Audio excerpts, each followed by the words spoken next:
Los bendecimos. Esta mañana, en adoración, considero que es apropiado. Me gusta la iglesia de Antioquía. Es el lugar donde comenzó la estructura y organización de la iglesia. Y es muy parecido a esta mañana. Estaban orando, imponiendo manos y enviando misioneros, dando y satisfaciendo necesidades. Y creo que todo esto está muy alineado con las escrituras. Y así, esta mañana vamos a hacer nuestra declaración de generosidad, que es nuestra declaración sobre lo que creemos, sobre lo que damos. Es un acto de adoración, es un acto de obediencia.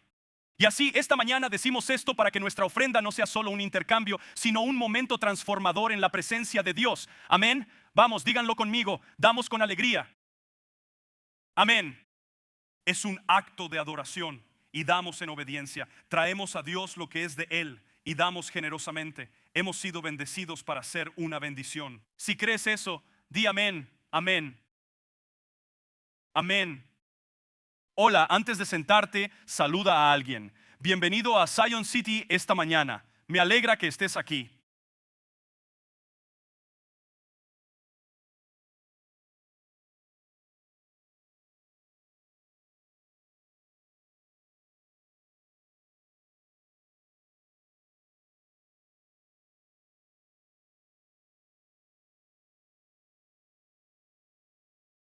Bueno, es tan bueno verte hoy aquí en la iglesia. ¿Puedes creer que ya estamos saliendo de junio? Es asombroso lo rápido que pasa el tiempo. Si tienes tu Biblia esta mañana, quiero que la saques. Y acompáñame. Vamos, quiero ver tu Biblia. Si tienes tu Biblia, muévela. Eso es.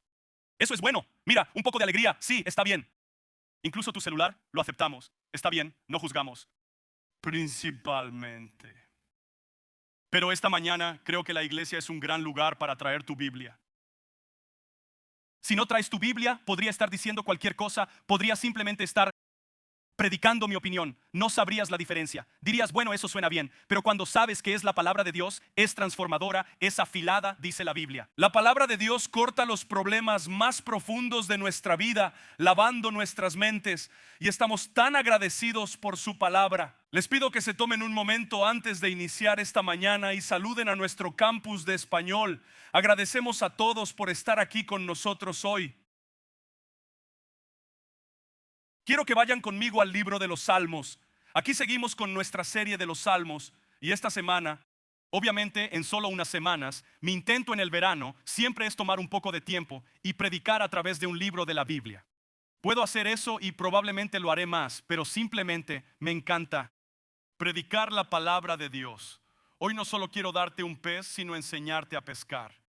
Quiero que entiendas la palabra de Dios. Cuanto más la entiendas, más la amarás y más disfrutarás de ella. Hemos hablado que David escribió y dijo, o fue anónimo, pero dijo, tu palabra, me deleito en ella. Hay cariño por tu palabra. Deseo que tengas ese cariño por la palabra de Dios y entusiasmo por la palabra de Dios. Así que esta mañana, si tienes tu Biblia, acompáñame al Salmo 23. Y para la mayoría de ustedes, ese es un salmo muy familiar. Como iba a decir, en cuestión de unas 6 semanas, 8 semanas o lo que sea que termine siendo, realmente es imposible para mí cubrir los 150 capítulos del libro de Salmos. Esa no es mi intención.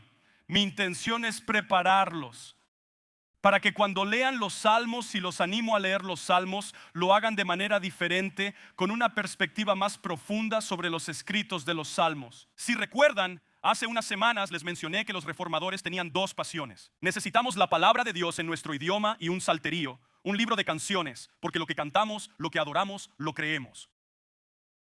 Eso fue 3 de ustedes.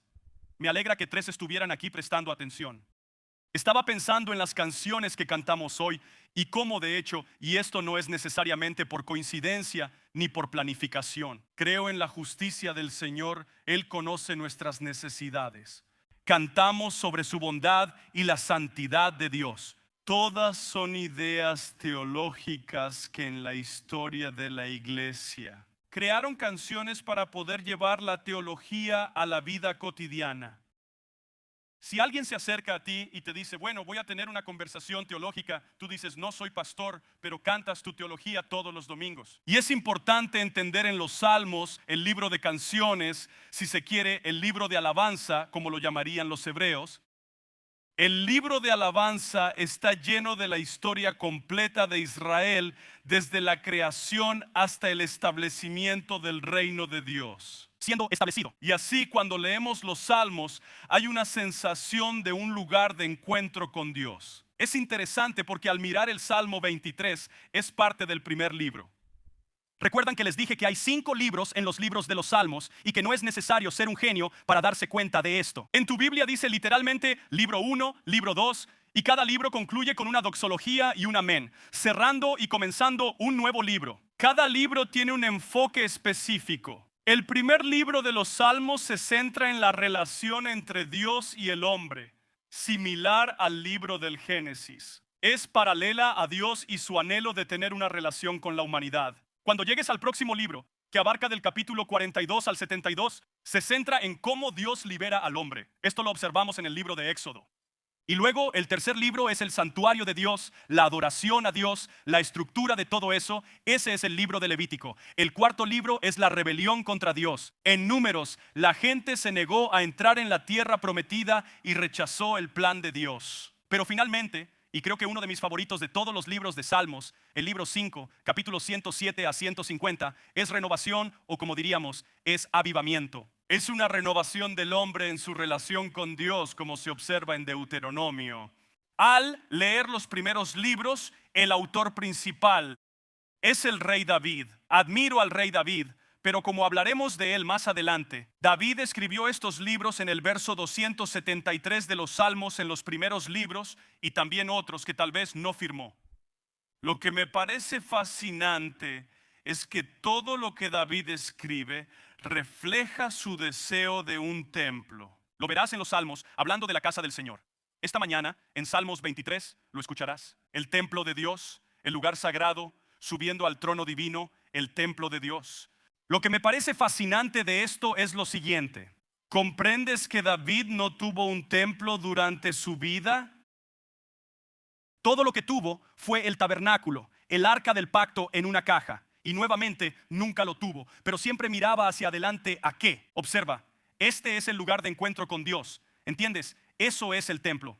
En el Antiguo Testamento era el lugar al que la gente debía acudir. Ellos viajarían, harían peregrinaciones, traerían su sacrificio. Todo esto giraba en torno a tener un lugar de encuentro con Dios y luego regresaban a sus vidas hasta la próxima vez que se reunían con Él.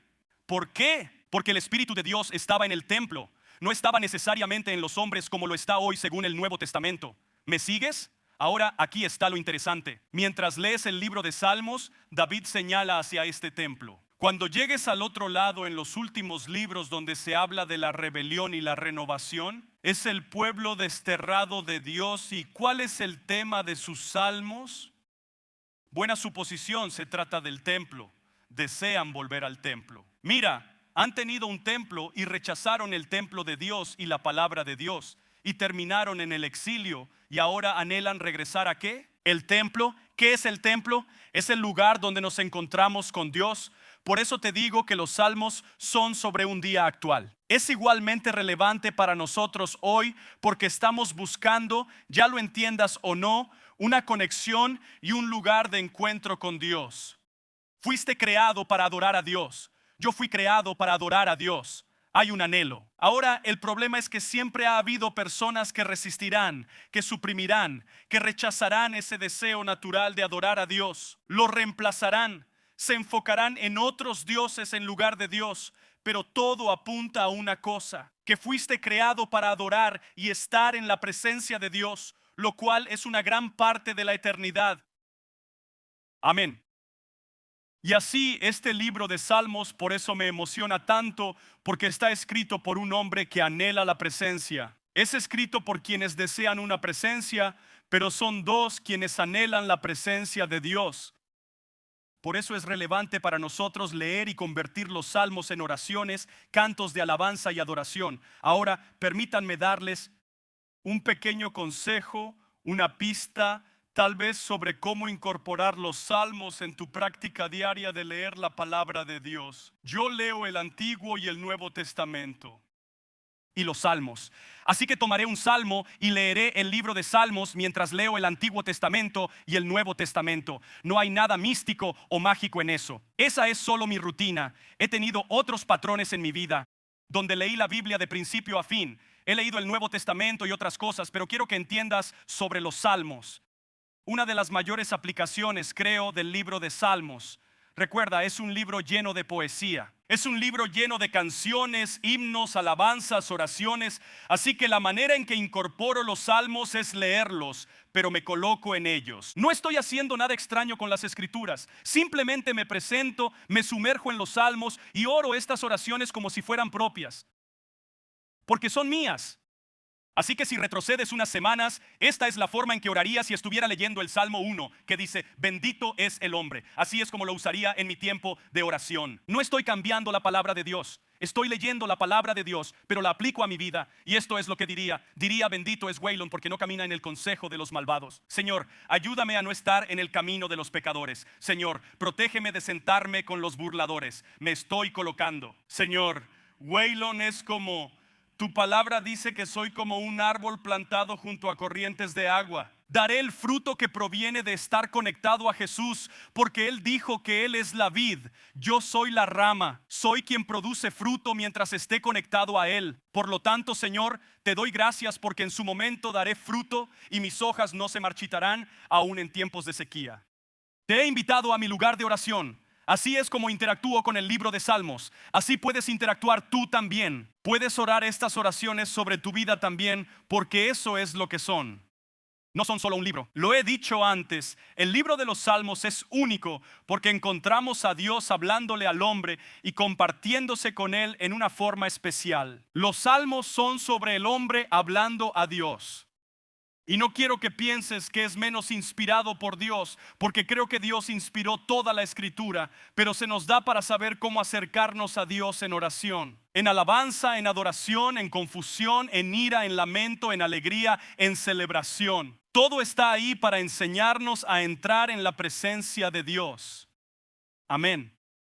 Así que esta mañana quiero entrar en el Salmo 23, escrito por David, probablemente uno de los salmos más recitados de todos los tiempos. Lo conoces, aunque no sepas mucho de las escrituras. El Salmo 23 es frecuentemente utilizado y recitado en momentos desafiantes de muerte, memoriales y funerales. Se encuentra en hospitales y en momentos difíciles, hablando principalmente por una línea que dice, sí, aunque camine por el valle de la sombra de la muerte. Esa única frase ha hecho que este salmo se utilice en los momentos más desafiantes de la vida. Pero les diría que este no es un salmo de muerte, en realidad es un salmo de vida. Eso fue de 3, ¿ok? Así estamos hoy, ¿ok? Esto no es, escuchen, esto es mucho más un plano para su vida que un plano para su muerte. Les mostraré. Si ustedes, gracias. Si tuvieras el deseo de vivir tu vida, esto es, verás, muchas veces solo lo usamos como, oh, alguien se está muriendo, tenemos que leer el Salmo 23, el sí, aunque ande. Y es reconfortante, lo entiendo, no está mal. Por favor, no me malinterpreten, es una gran aplicación en ese momento. Si solo recurres al Salmo 23 en momentos de muerte, estás desaprovechando el plan de vida que Dios tiene para nosotros como creyentes. Amén. Esta mañana es un honor y una felicidad poder compartir con ustedes lo que la Escritura nos brinda como un esquema para vivir. Salmos 23 de David. Ahora, me gusta esto porque en la primera línea de los Salmos, como saben, dice, el Señor es mi pastor. Me encanta de las Escrituras que no creo y no creemos necesariamente que las Escrituras sean dictado divino. ¿Qué quiero decir con eso? Que Dios dio cada palabra. Dios se mueve en las personalidades de las personas. Dios actúa en sus perspectivas. Sí, es inspirado por Dios. Es útil para la enseñanza y la corrección. Lo que digo es que es Dios quien guía al hombre. ¿Me sigues? Y por lo tanto, hay un espacio para que Dios utilice las experiencias de las personas en sus vidas. Ellos traen una perspectiva muy real que está ungida y soplada por Dios, que es provechosa para todos nosotros. Bien, ¿cómo funciona eso? No lo sé con certeza, pero me alegra que Dios lo sepa. Amén. Pero aquí está por qué lo digo. Porque cuando David, el rey David, escribe estos salmos, no siempre fue rey. No todos los salmos fueron escritos cuando él era rey. Pero mientras escribe este salmo, comienza desde esta posición de decir, el Señor es mi pastor. Piensa en la vida de David. Su primer trabajo, antes de que tú alguna vez lo conocieras, antes de ser popular, antes de ser rey, antes de matar a un gigante, antes de liderar en batalla, antes de ser alguien, antes de tocar el arpa, antes de ser ungido, antes de que lo llamaran un hombre conforme al corazón de Dios, ¿cuál era su trabajo? Era el trabajo de un pastor humilde, desconocido, olvidado y pasado por alto. En su adolescencia lo entendió, pero lo que me encanta de David es que todos empezamos con un trabajo. Para mí fue trabajar en Lights Taco Shack. Vamos, alguien, ¿no? Lights Snack Shack, que aún está abierto unos 50 y algo, no lo quemé. Estuvo bien, ¿no? Es uno de esos lugares pequeños. Y pienso en David. David escribe esto recordando cómo era ser pastor. Y me gusta David porque tiene sus fallas, no me malinterpretes. Y parte de eso no es solo su historia. Es parte de la caída, el quebrantamiento, el adulterio, el asesinato, las cosas, el orgullo, los sentidos, todo está ahí. Y eso es lo que me fascina de la Escritura, que no oculta ni manipula los hechos sobre la realidad de la descomposición de las personas que las escriben. Amén. Pero, sin embargo, él era este pastor que tomaba en serio incluso la tarea y la responsabilidad de cuidar a las humildes ovejas. ¿Qué tan emocionante puede ser cuidar ovejas? Digo, las ovejas lo único que hacen es pasear y comer y hacer cosas de ovejas, lo que sea. Las ovejas no son tan emocionantes. No es como si dijera, oh, David el domador de leones. Quiero decir, él mató al león y al oso definitivamente. Las escrituras señalan momentos increíbles, pero su trabajo era principalmente ser pastor de ovejas. ¿Sabes que uno de los nombres que la Escritura nos aplica como seguidores de Jesús es ovejas? Como pastor, y no me considero un pastor, me considero un subpastor. ¿Qué quiero decir con eso? Jesús es el gran pastor. Cualquiera que sirva en el ministerio es un subpastor. Somos solo ayudantes del pastor. Pero bueno, el trabajo de cuidar ovejas, haciendo cosas de ovejas, las ovejas muerden.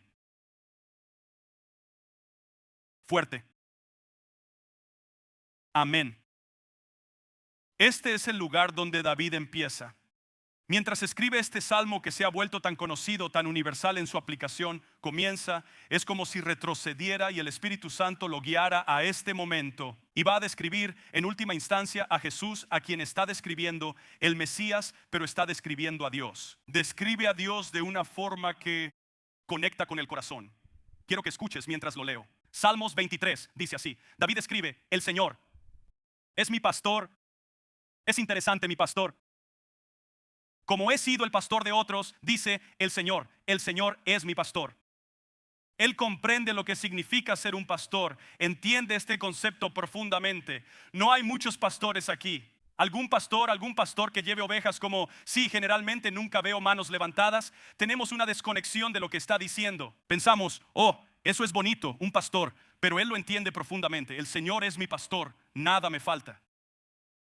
Una traducción dice, tengo lo que necesito. Porque tengo a mi pastor. Si tengo a mi pastor, no hay carencia alguna.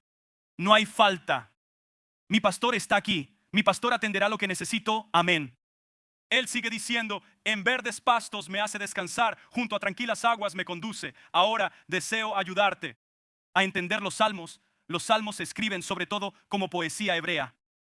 ¿Sabes que la poesía es distinta a la historia? ¿Cierto?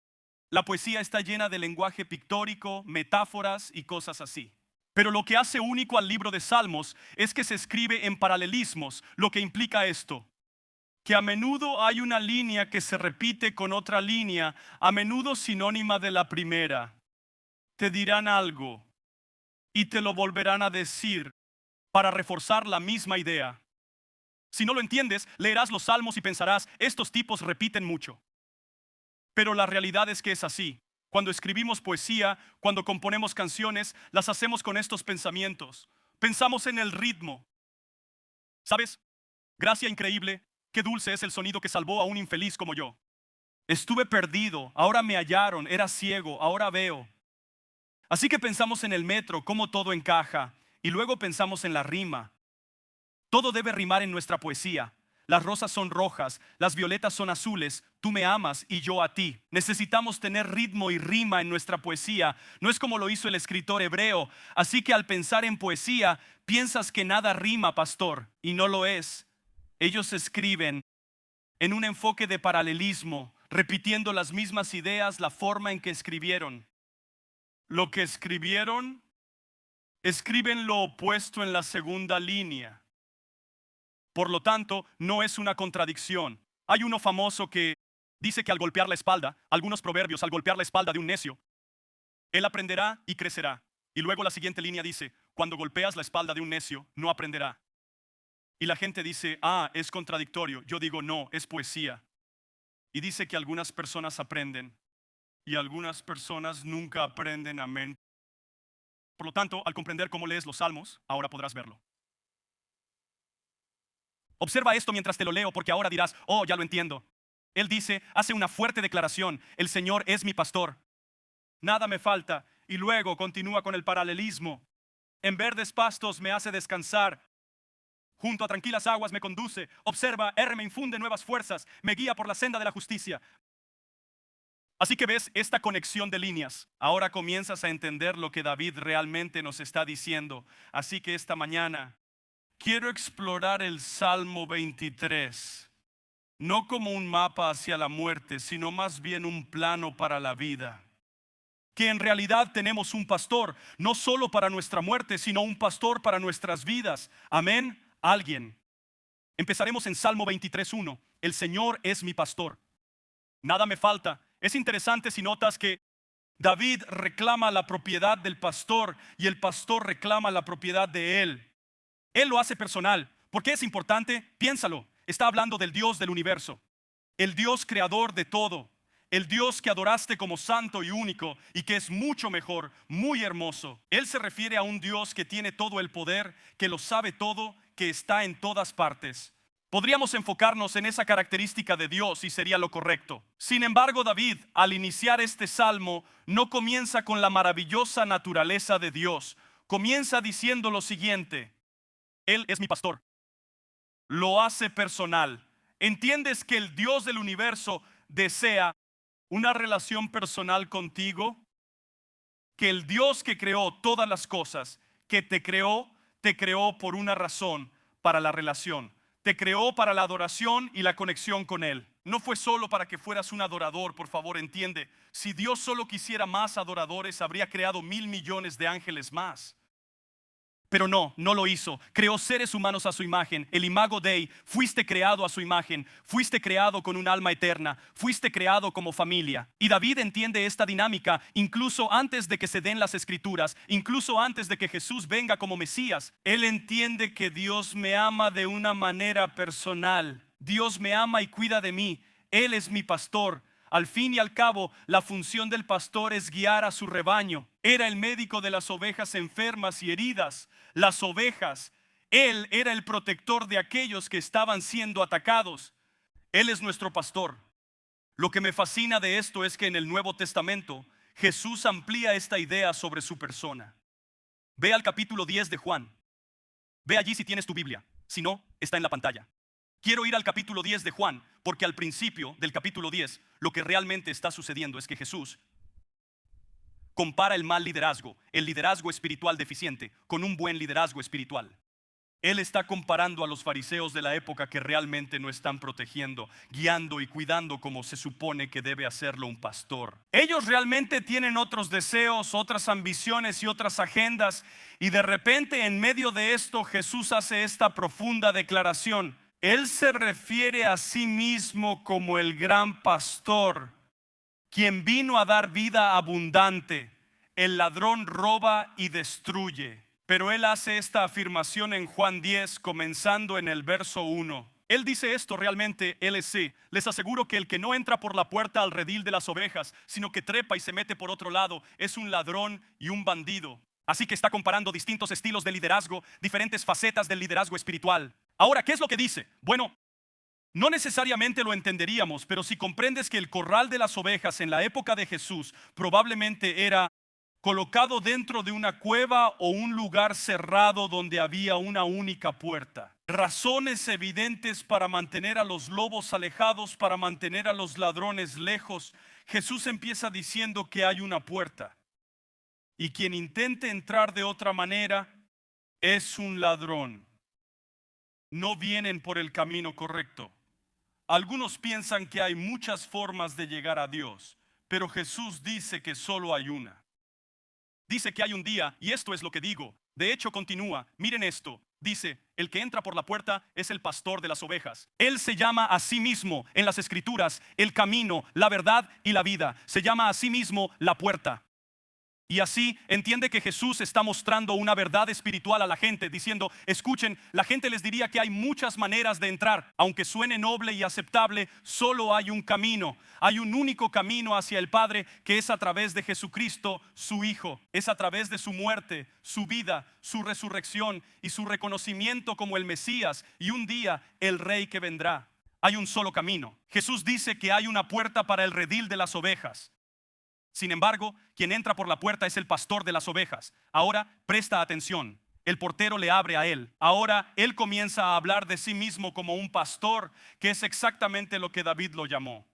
Por lo tanto, lo que debes comprender es que todos los que escuchan a Jesús han memorizado la ley, que es la Torá, los escritos, que serían los salmos y los proverbios y los profetas, que son lo que llamaríamos los profetas mayores y menores. Así que en gran medida esta fue su educación religiosa, su práctica. Aprendieron a leer al aprender a leer la Torá. Aprendieron la ley porque la Torá era la ley. Aprendieron cultura y cómo vivir leyendo la palabra de Dios. Así que cuando él dice, soy el pastor, todos conocen los salmos de David. El Señor es mi pastor. Se está equiparando a sí mismo con ser el Señor. ¿Me siguen? 3. Perfecto. Él dice que las ovejas oyen la voz del pastor. Primero quiero que entiendan esto. Escuchen bien, sobre todo si son nuevos creyentes. Las ovejas conocen mi voz. ¿Lo entienden? Si son seguidores de Jesucristo, han creído en Él. Aceptaron su muerte y resurrección. Creen que Él es quien dice ser y pueden escuchar al Espíritu Santo.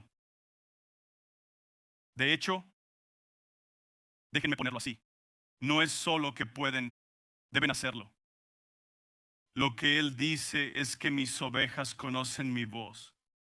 Ahora, creo que esa voz es audible, fuerte, retumbante, llorosa. A veces creemos que la voz de James Earl Jones y la de Dios son iguales, pero la verdad es otra. Quiero decirles, creo que Él habla, su voz está en su palabra.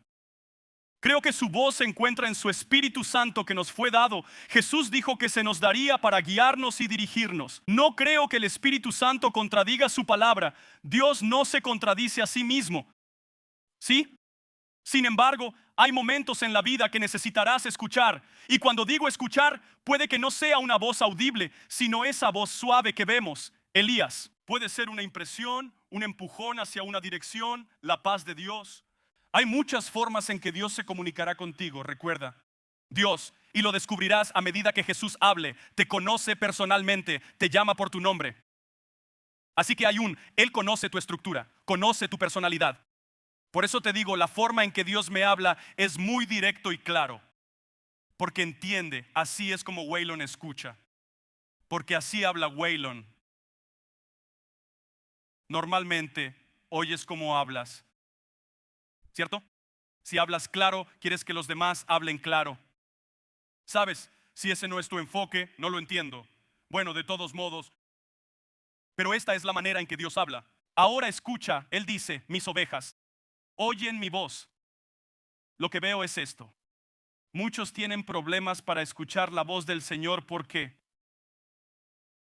número 1, creo que la familiaridad con tu pastor es importante. Por lo tanto, la cercanía y la intimidad siempre mejoran tus habilidades. ¿Qué quiero decir? Más tiempo en su palabra, más tiempo en su presencia, más tiempo con Él, más tiempo con su gente, siempre va a fomentar tu capacidad. La frecuencia y la proximidad van a fomentar tu capacidad de escuchar y conocer la voz de tu pastor. Ahora, esta es la ilustración más simple. Cuando mi esposa me llama y me dice, hola amor, yo respondo, ¿quién es? No, no lo hago, ¿verdad? ¿Por qué? Porque no quiero problemas. 2, conozco su voz. Hay personas que te llaman y no necesitan decir hola. Mi esposa nunca dice, hola Waylon, soy Dana. Es raro, te conozco, ¿verdad? Y hay personas en tu vida que cuando te llaman las conoces, simplemente lo sabes, no tienes que empezar. Esa es la descripción que daría para las ovejas siguiendo al pastor. Jesús dice, mis ovejas conocen mi voz. Conocerás mi voz. Mucha gente se pregunta, pastor, no tengo idea de qué hacer, no sé qué hacer, ¿dónde debería estudiar? ¿Es ella la indicada? ¿Es él el indicado? Y todas estas dudas, ¿debería aceptar el empleo? ¿Debería no aceptar el trabajo? Todas estas cosas no tienen un versículo específico que te diga qué hacer. Supongo que excepto por el libro de Job, te dirá qué trabajo tomar, pero algunos dicen, ¿dónde está eso? ¿Necesito un mejor empleo? Busco el capítulo de administración. Así que, en fin, pero esta es la cosa. Necesitarás oír la voz de la verdad que te conducirá a la verdad. Amén. Si esto te incomoda, yo no sabría por qué. Porque fuiste creado, Jesús lo dijo, para conocer su voz como ovejas. Él es un pastor, conoces mi voz. Es interesante. Si vas a Israel, una de las cosas que hacemos a veces es salir a la tierra desértica. Verás beduinos que están allí y todavía están pastoreando y guiando ovejas. Y es interesante, incluso mezclan sus ovejas con las de otros miembros de la familia porque viven en comunidad. Y así no hay separación de corrales, simplemente los juntan todos. Pero cuando llega el momento de irse, el pastor grita, ya sabes, lo que sea que grite, vamos. Y sus ovejas que conocen su voz se van tras él. Es familiar, debes estar en la palabra de Dios. Por eso tengo que decirte que debes estar en la presencia de Dios. Involúcrate en su palabra, en su presencia, en la oración, en la adoración y en la conexión con Dios y su comunidad. Todas estas cosas aumentarán tu habilidad para reconocer la voz del pastor cuando Él hable. Hay veces que el Espíritu Santo solo me pregunto, ya sabes, la gente, a veces, qué frustrante debe ser para Dios que la gente diga, bueno, Dios nunca habla y Dios dice. Tú nunca escuchas. No, en serio, piénsalo por un momento. Hombre, Dios nunca me ayuda. Dios está. Probablemente está mirando a todos los ángeles como, ¿puedes creer a este tipo? ¿Oyes lo que este está diciendo? Estoy hablando todo el tiempo. Estoy hablando a través de la creación. Estoy hablando a través de mi palabra. Romanos nos dice que cuando contemplas las maravillas de la creación, puedes ver las partes invisibles de Dios. Él dice, estoy hablando a tu alrededor, no estás sintonizado conmigo. Y a menudo lo que encuentro es esto. No pueden escuchar la voz de Dios porque están mucho más familiarizados con las voces del miedo y ansiedad y confusión y duda. Están mucho más familiarizados con esas voces de preocupación, de estrés. ¿Me están escuchando? Están mucho más familiarizados con otras voces, espíritus, estresores que están ahí para tratar de distraerlos. Jesús dice, mis ovejas, ellas oyen su voz. Él dice, y yo las llamo por su nombre. Lo que esto dice es que tu relación con Jesús es personal. No dije privada, dije personal. Hay una diferencia. Existe la idea de que, bueno, es privada. Lee tu Biblia. Hay momentos personales, absolutamente. Pero nunca se pretendió que fuera privada. Bueno, yo tengo una fe privada. Me asombra, yo digo, lee tu Biblia. Muéstrame eso donde sea. Sí, él dice, esas cosas que son privadas se mostrarán en los tejados. Cuando honres a Dios en privado, yo te honraré en público. Quiero decir, hay este concepto de, sí, es personal. Y entonces él dice, yo las llamo por su nombre y las saca del redil. ¿Entiendes que un pastor guía ovejas? No puedes conducir ovejas, debes guiarlas. Esto es lo que tienes que entender. Dios nunca te obligará a hacer nada. Llegará un momento en el servicio, el final del servicio, donde daré una invitación para la salvación. Hago esto casi todas las semanas. Y hay algunos de ustedes esta mañana que sentirán la convicción del Espíritu Santo. Y es como si el Espíritu Santo dijera, te estoy hablando. Y hay un momento de decisión. ¿Sigo la voz del pastor o me resisto? Dios no te agarrará, te levantará y te llevará al frente o no te hará. ¿Me oyes? No digo que te salves por caminar al frente. Lo que digo es que tienes libre albedrío. Dios nunca violará tu libre albedrío moral, porque te lo dio para que eligieras. Si no eliges adorarlo y seguirlo, si fuiste hecho para seguirlo, entonces la realidad es que tu motivación para seguirlo no sería por amor y deseo, sería forzada. ¿Me están escuchando? Y entonces entiendan, dice, yo lo llamo por su nombre y ellos me siguen. Durante años he oído este concepto de que guías ovejas, no conduces ovejas, no fuerzas las cosas. Incluso es un gran principio de liderazgo en el cuerpo de Cristo. No forzamos, no voy a forzarte a hacer nada. Sabes, hubo un caso en Heart for Zion donde alguien me hizo una pregunta en la sala verde. Dijeron, pastor, si no doy, ¿lo estoy desobedeciendo? Y yo dije, no. Lo que les he dicho es, pregúntenle a su pastor y respondan a su voz. Y lo que él te diga, nos parece bien, porque él guiará, no vamos a forzar. Cada vez que tengas un ambiente donde el liderazgo espiritual está forzando algo y no conduce a algo, hay que tener cuidado. Porque Jesús dijo, yo guío, yo no conduzco, yo no fuerzo, yo guío. Tú seguirás. ¿Me están escuchando? Y entonces, es interesante, he escuchado esto por años y hay una historia que el pastor estaba contando. Dijo, fui a Israel. Y un día estaba allí y vi a este pastor que estaba detrás de estas ovejas como conduciéndolas, como si estuviera, forzándolas a ir en una dirección. Y se volvió a su guía y le dijo, oye, yo pensaba que los pastores guiaban, no conducían, y este tipo está aquí conduciendo a las ovejas. Así que pensó que toda su comprensión de esa parte cultural estaba equivocada. Y el guía se rió de él, le miró y le dijo, ese no es el pastor, es el carnicero.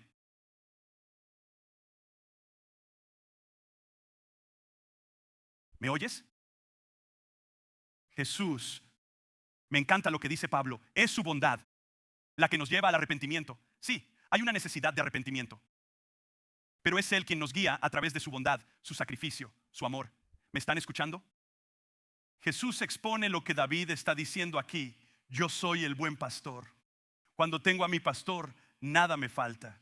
Sigamos en el capítulo 10 de Juan y continuemos. Él dice, va delante de ellas y las ovejas lo siguen porque reconocen su voz. No seguirán a un extraño, sino que huyen de él porque no conocen la voz de un extraño. Jesús nos está dando la seguridad de que, bueno, y si es el diablo, él es como, lo sabrás y no lo seguirás. ¿Alguna vez has estado en un momento donde escuchas algo y necesitas esto? Escucha, mi iglesia. Necesitamos esto tan desesperadamente en el día, en la era digital de teologías de internet y el sinsentido que es la mezcla, el pluralismo, el sincretismo de tantas creencias diferentes en una sola creencia. Te voy a decir algo. Para entender a tu pastor necesitas discernimiento para filtrar las falsedades que intentan pasar por verdades bíblicas y se alejan de la verdad. ¿Me oyes? Así que vamos a necesitar conocer la voz de nuestro pastor. Vamos a ser capaces de discernir y conocer su voz y conocer la voz de un extraño que no vamos a seguir. Habrá momentos donde escucharás cosas y la mejor manera que puedo explicarlo es que escucharé a alguien hablando y de repente dirán algo y yo solo estaré como, wow, espera, ¿qué? Hay una bandera que se enciende dentro de mí como, ok, y puedo retroceder y escucharlo de nuevo, como no, eso no alinea con la palabra de Dios. Eso no se alinea con la sana ortodoxia. Eso no se alinea con las escrituras. Eso es una tergiversación de las escrituras que, por cierto, puedo decirte, cuando Satanás tentó a Jesús, usó las escrituras, pero la torció. ¿Me estás siguiendo? ¿Me sigues? La mejor manera de hacerte creer una mentira es envolverla en una verdad a medias. ¿Me están siguiendo? Como pastor, un subpastor, parte de mi trabajo es protegerte, ¿verdad? Y parte de mi protección es ayudarte a entender que necesitamos ser gente de la palabra de Dios. conocer la palabra de Dios, la voz de su espíritu, y saber que cuando estamos escuchando a un extraño, eso no se alinea con mi pastor. Eso no es lo que dice mi pastor. Amén. Y por eso nos dice que no seguirá la voz de un extraño. Volvamos a Salmos 23. David alude a esto: cuando tengamos al pastor, nada nos faltará. No creo que todo querer esté mal. Por favor, escúchenme. En los 10 mandamientos se nos dice en Éxodo capítulo 20, no codiciarás. Es interesante porque cuando dice no codiciarás, no está diciendo no desearás. Ahora, por favor, no te estoy dando permiso al por mayor para querer todo lo que crees que quieres. Pero hay algunos deseos, creo, que son piadosos, deseos saludables. Quiero un matrimonio piadoso. Eso es algo bueno. Quiero hijos piadosos que honren a Dios con sus vidas. Ese es un buen deseo. Amén. Quiero ser parte de una comunidad bíblica en el cuerpo de Cristo, que camina de acuerdo a la palabra de Dios, honra a Dios y ama a la gente. Amén. Así que hay buenos deseos, y eso no significa que, bueno, una vez que estoy con Jesús, no quiero nada. Literalmente lo que Él está diciendo es, no tengo carencia. Él provee lo que necesito. Así que si no lo tengo, no salgo a buscarlo. Porque cuando busco cosas aparte de mi pastor, creo presión. El pastor nunca conduce a la presión. El pastor lleva a la paz. ¿Me entiendes? Así que someto mis deseos al pastor. Escucha, Señor, esto es lo que quiero, y por eso someto este deseo a ti. La codicia que se encuentra en los 10 mandamientos. Y a propósito, los 10 mandamientos, me encanta esta perspectiva. Escuché recientemente a Wesley Hoff decir esto. Pensé que era una perspectiva tan profunda. Los 10 mandamientos que vemos como 10 mandamientos son en realidad 10 bendiciones de Dios diciendo a su pueblo: no tienes que vivir como el mundo porque yo soy tu Dios. No tienes que cometer adulterio porque yo te enseñaré a vivir en un matrimonio piadoso, un hombre, una mujer para toda la vida. ¿Me están escuchando? Así que en realidad es una bendición que Dios nos da y no este deber que tenemos que cumplir. ¿Me están siguiendo?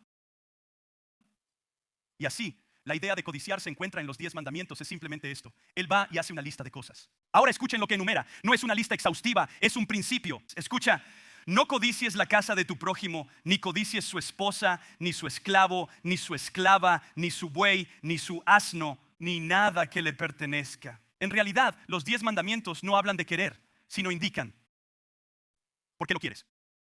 Lo quieres porque ellos lo tienen. Que para mí se asemeja mucho a los medios sociales de hoy. Queremos un estilo de vida porque lo vimos en las redes sociales. Queremos seguidores y likes porque lo hemos visto. ¿Me están siguiendo? Queremos lo que ellos tienen. Escucha, cuando estamos enfocados en querer lo que alguien más tiene en comparación y codicia, aquí hay una cosa que sé. No estamos enfocados en nuestro pastor, estamos más enfocados en lo que queremos. Y lo que David está describiendo es el tipo de relación con su pastor que dice esto: puedo confiar en él para que me provea todo lo que necesito, incluso si es un deseo. Él sabe lo que es mejor para mí. Él es mi pastor. Me guía, me protege, me conduce, me llama por mi nombre, me conoce. Verás, cuando queremos lo que otro tiene, entonces nos encontramos en la codicia. Y cuando queremos algo, la respuesta correcta es simplemente someter ese deseo a Jesús y decir: Señor, aquí está el deseo de mi corazón. Y me dices en Salmos 37, si me deleito en ti, afección, me deleito en ti, que me darás el deseo de mi corazón. No siempre conseguirás lo que deseas, pues hay cosas que no deberías querer realmente. Hay algunas cosas que quieres, si las tuvieras no las querrías. Amén. Y así le dice: el Señor es mi pastor. Él nos dice: el Señor es mi pastor, nada me falta. Versículo 2, en verdes pastos me hace descansar, junto a tranquilas aguas me conduce. Esto habla simplemente de las provisiones de descanso que trae tu pastor, que Jesús nos trae a nosotros. Las aguas tranquilas, que son seguras, frente a las aguas bravas, que son peligrosas, especialmente para las ovejas. Como mencioné, las ovejas no son las más inteligentes en el zoológico. ¿Entienden? No son el animal más inteligente de la manada. La realidad es que las ovejas tienen un problema con la percepción. Me pregunto por qué Jesús nos llama ovejas. Tienen un problema de percepción. Tienen un problema de percepción de la muerte. Así que cuando corren hacia el agua, si es furiosa, agua corriente, que a menudo sucede en los cauces de las zanjas, como en Arizona. Me encanta Arizona cuando llueve mucho en algún lugar y el agua corre por zanjas que antes estaban vacías. Una de mis cosas favoritas de Arizona de 20 años, no puedo superar esto. Me encanta cuando llueve y la gente para su carro en un puente y mira el agua sucia. Siempre. Ustedes son mis personas favoritas en el planeta. En el Medio Oeste tenemos ríos que están ahí todo el tiempo. Simplemente conducimos sobre ellos. No, Arizona, para el carro hay agua en movimiento. ¿Sabes lo que digo? Y entonces toda la familia está, vamos, tú has estado allí. Están todos de pie, los has visto. Están todos parados ahí como hay agua. Quiero llevarlos a casa y decirles, ir a su cocina y decirles, mira esto. Solo tienes que abrir llave del agua, como increíble, pero el problema con las ovejas es que tienen un problema de percepción. No pueden decir la diferencia entre el agua furiosa y agua quieta. Y por lo que se ponen en lugares peligrosos a veces, porque tienen la percepción equivocada. Interesante. Y el pastor viene y dice, te llevaré a aguas tranquilas. Una provisión pacífica, porque la realidad es que a veces irás tras cosas que te arrastrarán si no tienes cuidado. Por eso necesitas un pastor, porque el pastor nos guía a las aguas tranquilas. A veces al empezar a leer culturalmente, si no hubiera aguas tranquilas, el pastor pondría una represa en el río para que creara aguas tranquilas. ¿Sabes lo que eso dice? Que tu pastor te conoce, sabe lo que necesitas y hará lo que sea necesario para conseguirte lo que realmente necesitas. ¿Me están escuchando? Me encanta esto, porque para nosotros, y esto es lo que me gustaría animarlos, esto es lo que creo que nos llevamos de estas aguas tranquilas, de esta provisión. Que mientras vivimos esta vida, este plan de vida, es tan importante que prestemos atención a nuestro pastor y sigamos la paz de Dios. Uno de los más grandes, creo que uno de los mayores beneficios del Espíritu Santo es la paz de Dios que nos acompaña. Ahora la paz. El problema es que pensamos que la paz es la ausencia de agitación, ¿verdad? Volvemos a la escena del pesebre. Que haya paz en la tierra. El deseo de Dios es que no haya agitación en la tierra. Y aunque creo que eso es cierto en cierto nivel, Dios también conoce el quebrantamiento del hombre y que el hombre siempre se esforzará y será arrastrado por las aguas embravecidas. Y así para una oveja, cuando están alrededor de las aguas embravecidas, hay esta ansiedad abrumadora que los golpea. Permíteme hablar hoy sobre cómo lidiar con tu ansiedad. Porque la vida te dará ansiedad debido a la rapidez de cómo van las cosas. Déjenme decirles algo, pastoreando una iglesia, hay mucho que viene a ti y mucho que se mueve y mucho que pasa y todo esto. Y si fuera solo yo y mi falta de percepción, me sentiría ansioso y abrumado. Algunos de ustedes en los trabajos que tienen y algunas de las familias, los niños que están criando, simplemente las cosas vienen todo el tiempo y uno de los privilegios y los dones del Espíritu Santo, el fruto del Espíritu Santo para nosotros es la paz. No es la ausencia del agua que corre, es la guía del pastor al agua tranquila. Que puede ser furioso a mi alrededor, pero todavía tengo una provisión pacífica que mi pastor me da. Sigue, aquí está, sigue la paz de Dios. Me he sentado con gente y dicen, estamos enamorados, queremos casarnos, pero no hay paz. Sigue la paz de Dios. Bueno, ya sabes, este trabajo paga mucho más y es un lugar mejor en la empresa, pero no hay paz. Sigue la paz de Dios por encima de la oportunidad. ¿Me están escuchando? No sé si debería quedarme o irme. Debería seguir la paz de Dios que el pastor provee, la provisión de descanso, incluso en medio de la abrumadora prisa de la vida. Sigue la paz de Dios. Versículo 3. Me infunde nuevas fuerzas. Me guía por sendas de justicia, haciendo honor a su nombre. Me encanta esto porque restaurar significa volver a la condición original. Él está tratando de restaurarnos en relación con Él desde el libro de Génesis. Él está tratando de restaurar al hombre a una relación correcta con Dios. Y el problema con las ovejas, aunque de nuevo, volviendo a la imagen de las ovejas a menudo vagan. ¿Has notado cuántas escrituras hay, cuántas parábolas habla Jesús sobre hijos errantes y ovejas errantes? Ahora, la belleza de esto es que, número uno, las ovejas errantes siguen siendo ovejas. ¿Me oyes? Eres una oveja incluso errante. Ovejas siguen siendo ovejas. Lo que necesitas es un pastor que me restaure y me guíe por el camino de la justicia por amor de su nombre. La palabra justicia significa simplemente esto. Él nos pone en el camino correcto. Nuestro pastor, si lo seguimos, nos pone inevitablemente siempre en el camino correcto. Me encanta de Jesús, dice, cuando vas a Marcos capítulo 18 y Lucas capítulo 15, Ezequiel 34 y una y otra vez en los Salmos, que dice: perseguiré a la oveja perdida.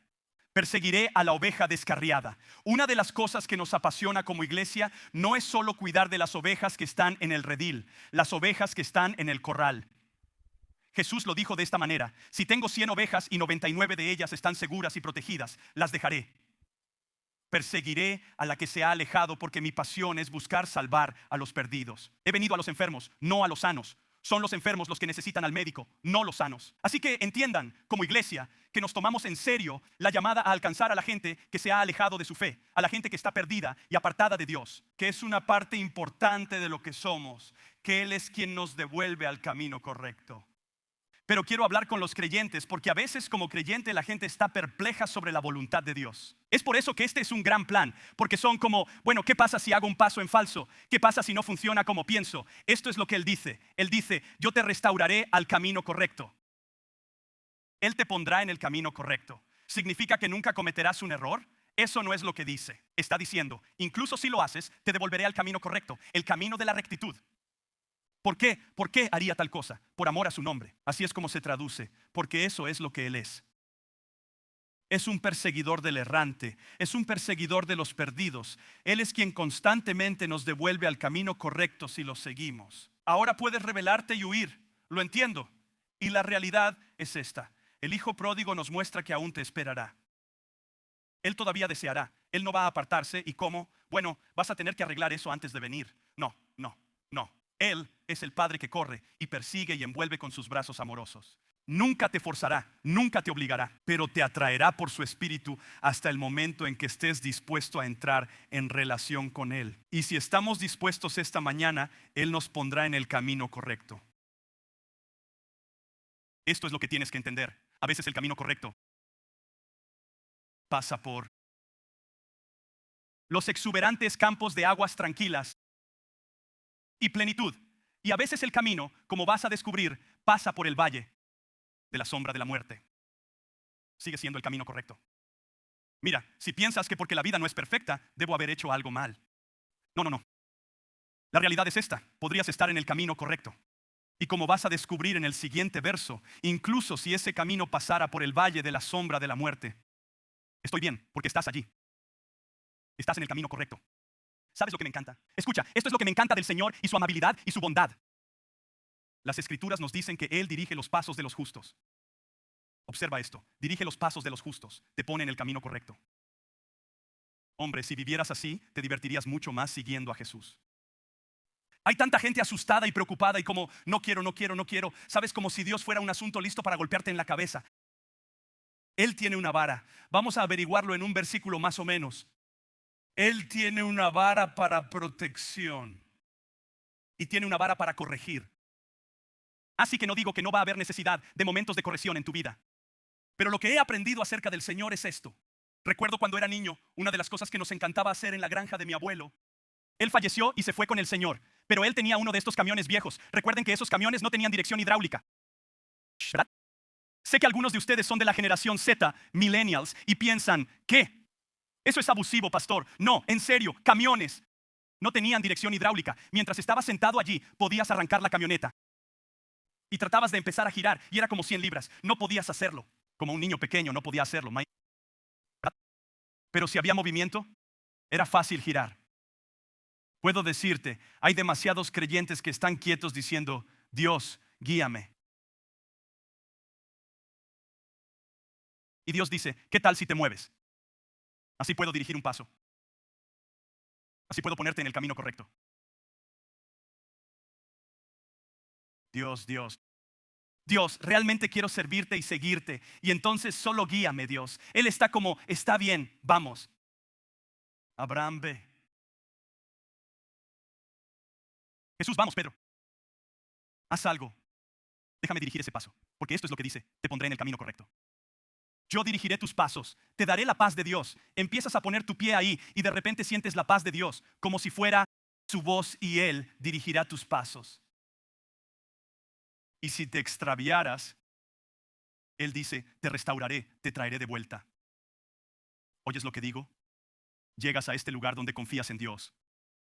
Confías en Dios y dices, está bien, Señor, voy a salir. Hay tantas veces que he dicho ante el Señor, como Señor, he orado, he ayunado, he hecho todo lo que sé hacer. Te he buscado sabiduría y consejo piadoso. He estado dentro, Señor. Todas esas cosas son ciertas. Y no tengo necesariamente una directiva clara, no tengo una respuesta segura en el sentido de que solo sé completamente que sé. Y así, Señor, voy a comenzar a salir y ver y dejar que dirijas mis pasos. Si cierro la puerta, Señor, confío en ti lo suficiente para decir que no necesito derribar la puerta. Y si abres una puerta, seguiré avanzando y te permitiré guiar y dirigir mis pasos. ¿Por qué? Porque eres un pastor que restaura mi alma, me devuelve al lugar correcto. Y entonces establecerás mis pasos en los senderos correctos de justicia, porque eso es justo lo que eres. Versículo 4. Aun si voy por valles tenebrosos, no temeré ningún mal porque tú estás a mi lado. Tu vara y tu bastón me reconfortan. Salmos 23, 4. Es interesante. Los caminos correctos, como he dicho, pueden ser verdes pastos o valles de oscuridad. Escúchame. Los caminos correctos pueden ser verdes pastos o valles de oscuridad y aún así ser caminos correctos. Amén. Hemos sido adormecidos en creer a veces que, bueno, si es difícil, si es duro, si no es fácil, si es doloroso, entonces no puede ser Dios. Y les presento que David dice esto: Señor, a veces haces que me acueste en exuberantes pastos. Y luego hay veces que estoy caminando a través de la peligrosa oscuridad. Parece precipicios de muerte y sin embargo tú estás allí conmigo. Lo que me encanta de este versículo, sin embargo, es número 1. Él dice, sí, aun si voy por valles tenebrosos, no temeré mal alguno. Número 1, entiende, una sombra no puede herirte. No me estoy haciendo el gracioso. Quiero que entiendas, ¿la sombra de qué? La sombra de la muerte. Para el creyente no tiene sustancia. La muerte es una mera sombra que da paso a la vida eterna. La muerte, ¿me oyen? Así que es solo una sombra, no es real. Estoy diciendo que para el creyente no hay muerte. La escritura dice que usted está en transición de la vida a la vida y la sombra en el medio es solo un momento que nos lleva a la eternidad. ¿Me está siguiendo? Así que hay una perspectiva correcta que obtiene al estar con su pastor, que, Señor, incluso si estoy en el valle de la sombra de la muerte, hay una sombra que se proyecta. Señor, hay una oscuridad. Lo que me dice es que la oscuridad puede ser a menudo parte de nuestro viaje, pero Él continúa diciendo, no temeré mal alguno. La oscuridad forma parte del viaje, pero el miedo no.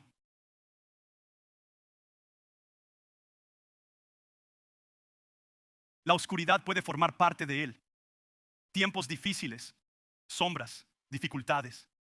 Pero el miedo no es parte del viaje del pastor en tu vida.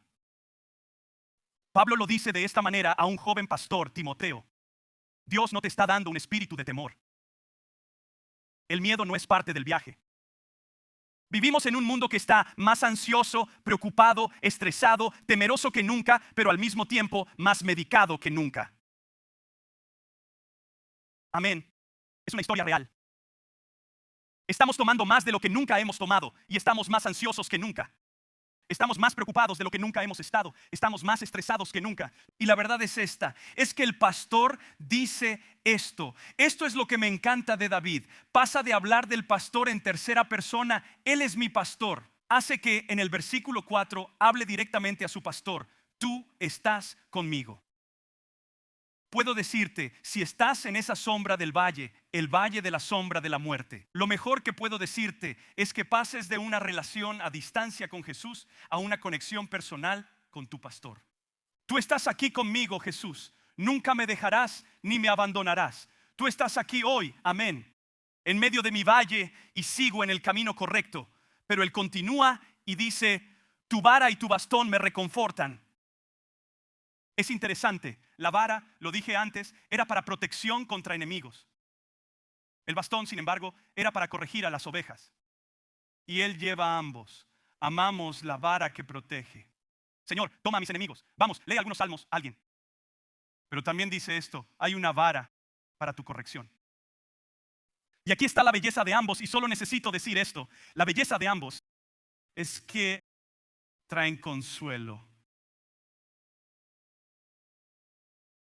La Biblia dice esto: el Señor disciplina a los que ama. Así que si alguna vez estoy en un lugar, escucha, el lugar más aterrador para mí estar en mi mente sería en un lugar donde ya no siento la corrección del Espíritu Santo. Para mí, estar en un lugar donde ya no soy sensible al Espíritu Santo, diciendo: hey Waylon, no puedes decir eso. Hey Waylon, vamos, hey, vamos a hablar de eso, hijo. Hey, vamos a tratar este tema en tu vida, ¿me están siguiendo? El lugar más peligroso, creo, para un creyente es cuando ya no está en el lugar de la corrección por el Espíritu Santo, porque la verdad, más que probable, lo que eso significa es que o hemos contristado al Espíritu Santo, o hasta cierto punto incluso blasfemado, lo que significa que ya no lo escuchamos. Por eso la Escritura habla de que el único pecado imperdonable es blasfemar contra el Espíritu Santo. ¿Por qué? Porque el Espíritu Santo es el que te convence de pecado. Cuando lo he blasfemado, cuando ya no lo escucho, no queda nadie para convencerme de pecado. ¿Me siguen? Entonces, entiendo que es un pensamiento un poco desafiante, pero aquí está la cosa. Esto es lo que dice: tu vara y tu cayado me consuelan. Y ahora hay un cambio, y voy a cerrar con esto.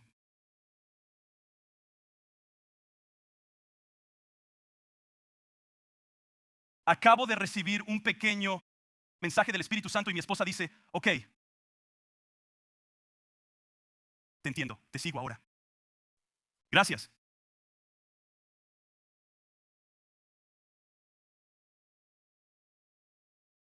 Los últimos versos, vamos a cerrar esto. Hay un cambio que ocurre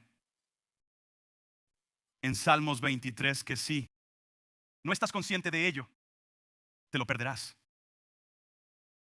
En los primeros 4 versos, nosotros vemos que David se relaciona con el Señor como su pastor. Pero hay algo que transiciona y cambia en estos 2 últimos versículos, porque ya no es lenguaje de pastor, sino que en realidad es de anfitrión real, específicamente de un banquete. Pero es un lenguaje de rey anfitrión. ¿Qué quiero decir con eso?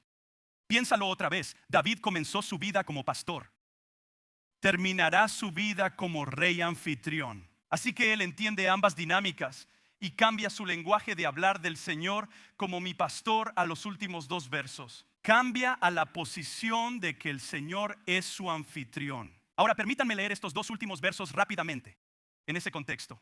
Porque en el versículo 5 dice: dispones ante mí un banquete en presencia de mis enemigos. Has ungido con aceite mi cabeza, has llenado mi copa a rebosar. Seguro estoy de que la bondad y el amor me seguirán todos los días de mi vida, y en la casa del Señor habitaré para siempre. Es interesante. ¿Qué anhela David? El templo, la presencia de Dios. ¿Qué desea David? Habitaré en tu casa. Mejor es un día en tus atrios, dice, que 1000 en cualquier otro lugar, Señor. Moraré en los atrios del Señor. Ahora escucha, él cambia a este lenguaje, y esto es lo que quiero que entiendas sobre esto. Es que si estás confundido al respecto, creo que lo que David hace aquí es que comienza a ensalzar la grandeza de nuestro Dios. Ahora tengo que decirles, cuando comencé a leer esto y a estudiarlo durante la semana, me sentí abrumado por la bondad de Dios. Me encontré abrumado por la bondad del Señor hacia nosotros. Escucha esto, déjame leértelo otra vez. Dispones ante mí un banquete en presencia de mis enemigos. Has ungido con aceite mi cabeza. Mi copa rebosa. Ciertamente la bondad y la misericordia me seguirán. Persigue a su pueblo con bondad y misericordia todos los días de mi vida, y habitaré en la casa del Señor para siempre. Escucha lo que está diciendo. Está diciendo que el Señor honra a los que le siguen, los alimenta, los protege, incluso en medio de sus enemigos. Les proporciona un lugar de recursos y sustento, incluso cuando están en medio de una guerra. Unge significa que bendice con alegría y con sanidad sus vidas. Él provee significa que nos dará más que suficiente. Nuestra copa rebosa. Él es el perseguidor. Él es el que nos persigue implacablemente con bondad y con misericordia. La palabra bondad significa cosas buenas y útiles. Misericordia es la palabra chesed, que significa amor inagotable, lealtad, gracia y bondad. Y es el campeón eterno que todos nuestros viajes y nuestros caminos de justicia no terminan en un pastizal, no terminan en el valle de la sombra de la muerte, sino que terminan cuando estamos en casa, en la presencia del Señor. Él nos llevará constantemente a ese lugar. Así que termino con una simple pregunta. En estos 2 últimos minutos, mientras lees el Salmo 23 y quizás incluso esta semana, mi pregunta para ti es simplemente esta. ¿Describe este salmo tu relación con Jesús? Estoy hablando con personas que tal vez nunca han rendido su vida a Jesús. Y te diré la verdad, si ahí es donde estás, los salmos absolutamente parecerían extraños en algún nivel, deseoso, seguro. Quiero decir, me encantaría tener un pastor que lo hiciera, que no tuviera necesidad. Me encantaría tener un pastor que fuera la fuente de lo que necesito. Me encantaría tener un pastor que me diera un ingenio pacífico en medio de lo difícil, lo desafiante. Me encantaría tener un pastor que me hiciera rebosar y me ungiera y me diera su bondad y su misericordia y su bondad todos los días de mi vida. Y para aquellas personas que se sientan aquí y dicen, yo nunca he tomado esa decisión de seguir a Jesús, entonces la solución es esta. Es el Espíritu Santo atrayéndote hoy a una relación con Él, a entregarle tu vida, para invitarlo a ser tu pastor, tu guía, tu protector, tu proveedor, tu médico, lo que sea que necesites. Pero aún así, hay algunos de nosotros en esta sala que amamos al Señor. Tal vez incluso hemos rendido nuestra vida a Jesús. Pero si leemos a través de Salmos 23, estamos como, ¿sabes qué? Yo no tengo esa paz que viene de mi pastor. Lucho en los tiempos de sombra, pastor. Parece que no tengo esa provisión de los pastos, donde puedo descansar en medio de lo difícil. Siento que tal vez ni siquiera estoy en el camino correcto. Y puedo decirles, para cada creyente en la sala, creo que el Salmo 23, inspirado por el Espíritu Santo y escrito por David, nos fue dado como promesa de que tenemos un pastor que nos conoce, que nos llama, que nos guía, que provee para nosotros. Y esto podría ser cierto para ti. Esto podría describir tu relación con Jesús. Paz, provisión, consuelo, fuerza, chesed, lealtad, bondad, misericordia, fidelidad, bondad, guiándote, corrigiéndote, protegiéndote. Todo lo que hace el pastor, todo lo que tu rey hace. ¿Queréis inclinar la cabeza y cerrar los ojos?